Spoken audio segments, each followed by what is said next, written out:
ಏನು ಇವತ್ತು ಸ್ವಾಭಿಮಾನಿಗಳ ಪ್ರತಿಭಟನೆಯನ್ನ ಬೃಹತ್ ಪ್ರತಿಭಟನೆಯನ್ನ ಕಲಬುರಗಿ ನಗರದಲ್ಲಿ ಕೋಲಿ ಕಬ್ಬಲಿಗ ಸಮುದಾಯದ ಮುಖಂಡರು ಹಮ್ಮಿಕೊಂಡಿದ್ರು. ಇವತ್ತು ಆ ಸ್ವಾಭಿಮಾನಿ ಬೃಹತ್ ಸಮಾವೇಶಕ್ಕೆ ಪ್ರತಿಭಟನೆಗೆ ಆಗಮಿಸಿರ್ತಕ್ಕಂಥ ಸುಮಾರು 15ರಿಂದ 20,000 ಜನರಿಗೆ ಇವತ್ತು ನಾವು ಅವರ ಪಾದಕ್ಕೆ ನಮಸ್ಕಾರ ಮಾಡಬೇಕಾಗ್ತದೆ. ವಿಶೇಷವಾಗಿ ಇವತ್ತು ಇತಿಹಾಸದಲ್ಲೇ ಮೊಟ್ಟ ಮೊದಲನೇ ಬಾರಿಗೆ ಕೋಲಿ ಕಬ್ಬಲಿಗ ಸಮುದಾಯದ ಮುಖಂಡರು ಪೂಜ್ಯರ ಹಾಗೂ ಸಾಮೂಹಿಕ ಮುಖಂಡತ್ವದಲ್ಲಿ ಇವತ್ತು ಹೋರಾಟವನ್ನು ಹಮ್ಮಿಕೊಂಡಿದ್ರು. ಆ ಹೋರಾಟ ಸುಮಾರು ಬೆಳಗ್ಗೆ 9-10 ಗಂಟೆಗೆ ಪ್ರಾರಂಭವಾಗಿ ರಾತ್ರಿ 9 ಗಂಟೆವರೆಗೆ ಕೂಡ ಹೋರಾಟ ಆಯಿತು. 9 ಗಂಟೆಗೆ ತಾರ್ಕಿಕ ಅಂತ್ಯ ಕಾಣ್ತಲ್ಲ.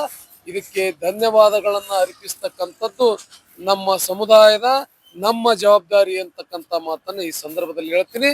ವಿಶೇಷವಾಗಿ ಇವತ್ತು ಇಲ್ಲಿ ಆಗಮಿಸಿರ್ತಕ್ಕಂಥ ಏನು ಸುಮಾರು 15ರಿಂದ 20,000 ಜನರಿಗೆ ಅವರ ಪಾದಕ್ಕೆ ನಮಸ್ಕಾರ ಮಾಡ್ತೀವಿ. ಬರ್ತಕ್ಕಂಥ ದಿನಗಳಲ್ಲಿ ಒಂದು ವೇಳೆ ನಮಗೆ ವೆಸ್ಟಿ ಏನು ಕೋಲಿ ಮತ್ತು ಕಬ್ಬಲಿಗ ಜಾತಿಯ ಅಂಬಿಗ ಮತ್ತು 3-4 ಪದಗಳನ್ನೇ ಇವತ್ತು ಏನು ಅಧ್ಯಯನವನ್ನ ಮಾಡಬೇಕು ಅಂತಕ್ಕಂಥ ನಮ್ಮ ಏನು ಬೇಡಿಕೆ ಇದೆ, ಆ ಬೇಡಿಕೆಗೆ ಸ್ಪಂದನೆ ಮಾಡಬೇಕಾಗಿದೆ. ಇವತ್ತು ಒಂದು ಸಭೆಯನ್ನ ಏನು ಕರೆಯಲು ಇಷ್ಟಪಟ್ಟಿದ್ದಾರೆ ನಮ್ಮ ಉಸ್ತುವಾರಿ ಸಚಿವರು. ಹಾಗಾಗಿ ಅದನ್ನ ಭರವಸೆ ಕೊಟ್ಟಿದ್ದಾರೆ. ಆ ಭರವಸೆ ಮುಖಾಂತರ ಭರವಸೆ ಅಂತೆ ನಡ್ಕೊಳ್ತಕ್ಕಂಥ ಕಾರ್ಯ ನಮ್ಮ ಉಸ್ತುವಾರಿ ಸಚಿವರು ಮಾಡಬೇಕು. ಒಂದು ವೇಳೆ ಆ ಭರವಸೆ ಖುಷಿ ಆದ್ರೆ ಇನ್ನು ಕೋಲಿ ಕಬ್ಬಲಿಗರ ಬೆಂಕಿ ಆರಿಲ್ಲ, ಬರ್ತಕ್ಕಂಥ ದಿನಗಳಲ್ಲಿ ಪಾಠ ಕಲಿಸ್ತೀವಿ ಅಂತಕ್ಕಂಥ ಮಾತನ್ನ ಈ ವಾಹಿನಿ ಮುಖಾಂತರ ಹೇಳ. 35-40 ವರ್ಷದಿಂದ ಎಸ್.ಟಿ ಸರ್ಟಿಫಿಕೇಟ್ ನೀಡ್ತೀವಿ ಅಂತ ಹೇಳಿ ಬಂದಿದ್ದಾರೆ. ಇನ್ ಮುಂದ ನೀಡ್ತಾರತ್ ಏನ್ ಗ್ಯಾರಂಟಿ ಸರ್? ಸರ್, ಈ 35 ವರ್ಷದ ಹೋರಾಟನೇ ಬೇರೆ, ಈಗಿನ ಹೋರಾಟನೇ ಬೇರೆ.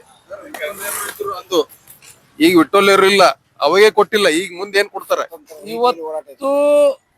ಇವತ್ತಿನ ಹೋರಾಟ ಹೆಂಗಿತ್ತಂತಂದ್ರ ವಿಠ್ಠಲೇರೂರವರ ಮತ್ತೆ ಜೀವವನ್ನ ಕೊಟ್ಟಂತ ಹೋರಾಟ ಆಗಿತ್ತು. ಇವತ್ತು ಮತ್ತೆ ಜೀವಂತ ಮಾಡ್ತಕ್ಕಂಥ ಹೋರಾಟ ಆಗಿತ್ತು. ಕಾರಣ ವಿಠ್ಠಲೇರೂರವರ ಇದ್ದ ದಾರಿ ಮಾರ್ಗದಲ್ಲಿ ಇವತ್ತು ಆ ಮಾರ್ಗದರ್ಶನದಲ್ಲಿ ವಿಠ್ಠಲೇರೂರವರ ಶಿಷ್ಯರಂತೆ ಇವತ್ತು ಸುಮಾರು ಸಾವಿರಾರು ಜನರು ಆಗಮಿಸಿ ಏನು ಹಿಂದಿನ ಕಾಲಮಾನದಲ್ಲಿ ತಪ್ಪುಗಳಾಗಿದಾವೋ ಆ ನಮ್ಮ ಫೈಲನ್ನ ಅಧ್ಯಯನ ಮಾಡುವುದರಾಗಲಿ ಅಥವಾ ಕೇಂದ್ರ ಸರ್ಕಾರಕ್ಕೆ ಪ್ರಸ್ತಾವನೆ ಮಾಡುವುದರಲ್ಲಾಗಲಿ ಏನು ತಪ್ಪುಗಳಾಗಿದ್ದಾವೋ ಆ ತಪ್ಪುಗಳನ್ನ ತಿದ್ದತಕ್ಕಂತ ಹೋರಾಟ ಇದು ಇವತ್ತಿನ ಹೋರಾಟ ಆಗಿತ್ತು.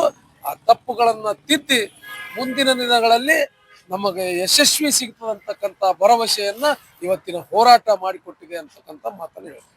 ತಮ್ಮ ಹೆಸರು? ಅವ್ವನಗೌಡ ಪಾಟೀಲ್.